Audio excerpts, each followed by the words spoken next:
Halo, selamat siang teman-teman. Kembali lagi bersama saya, Muhammad Andika Pratama dalam tugas Learning Journal.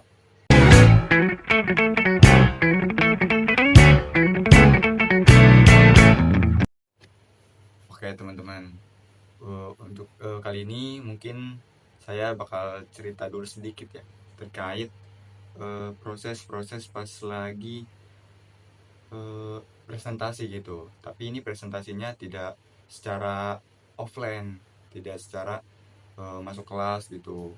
Ini secara online atau daring melewati Google Meet.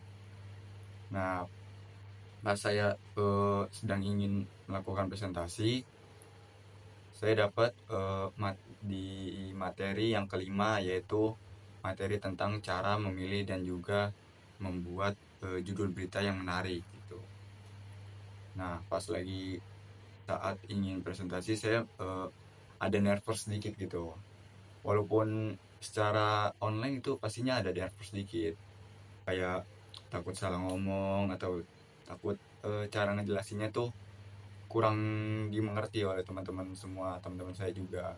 Nah, dalam kelompok 4 tersebut terdiri juga ada teman saya, yaitu Ausi, Muhammad Fauzan, dan juga Geza, ada si Suci, dan juga Puji, dan juga ada saya sendiri. Mungkin sedikit aja ya tentang cerita-cerita di balik atau BTS gitu, di balik sebelum sebelum dilaksanakannya presentasi tersebut.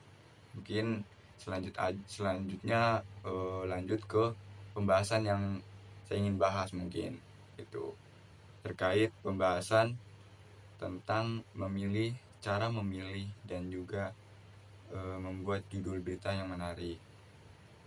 Selanjutnya cekidot.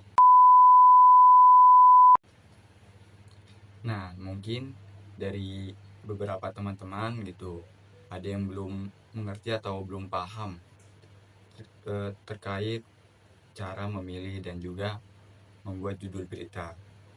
Nah, mungkin saya akan memberi tahu kepada kalian semua sedikit gitu ya, yang saya paham tentang cara memilih dan juga membuat judul berita. Nah, dalam berita itu bisa pastinya menggambarkan sebuah masalah gitu, sebuah eh, informasi atau konflik, dan juga bisa yang lainnya lagi itu.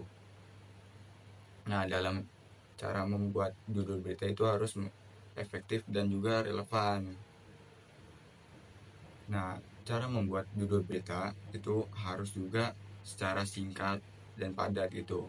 Tapi singkat dan padat itu dalam artian masih menggambarkan dalam isi berita yang kita sebarkan gitu, yang kita buat berita tersebut. Nah, caranya bagaimana sih? Nah, mungkin itu saran saya ya, cara membuat dan juga memilih judul berita itu lebih baik ya menurut saya. Kalian semua tuh membuat isi berita tersebut gitu, isi berita yang kalian ingin bahas, apa ingin kalian buat gitu, dari lead dan juga isi beritanya dan juga eh, penutupnya gitu.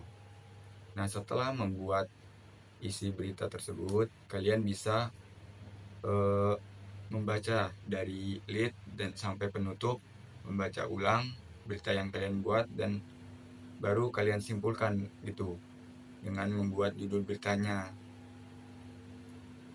Nah, setelah itu kalian bisa cari-cari atau pilih-pilih lah kata-kata yang semenarik mungkin untuk dijadikan judul berita tersebut. Supamanya contohnya kayak seorang siswa berhasil eh, lomba olimpiade matematika tingkat internasional gitu. Nah, itu kan isi beritanya tuh. Isi beritanya tentang keberhasilan seorang siswa meraih medali emas gitu dalam olimpiade matematika, tingkat nasional, tingkatnya internasional gitu. Nah, cara membuat cara membuat eh, judul berita tersebut, contohnya judulnya nih, contohnya siswa raih medali emas di Olimpiade Matematika tingkat internasional. Jadi kayak singkat aja gitu, tapi masih menggambarkan isi berita tersebut gitu. Nah, mungkin eh, dalam membuat atau memilih judul berita kan bisa juga secara formal gitu, tergantung dari berita yang ingin kita buat, isi berita tersebut tergantung gitu. Nah, mungkin itu saja yang bisa saya eh, berikan kepada teman-teman semua gitu, terkait cara memilih dan juga membuat judul berita. Jika ada salah, itu datangnya dari saya, dan juga benarnya itu datang dari Allah Subhanahu wa Ta'ala. Wassalamualaikum warahmatullahi wabarakatuh.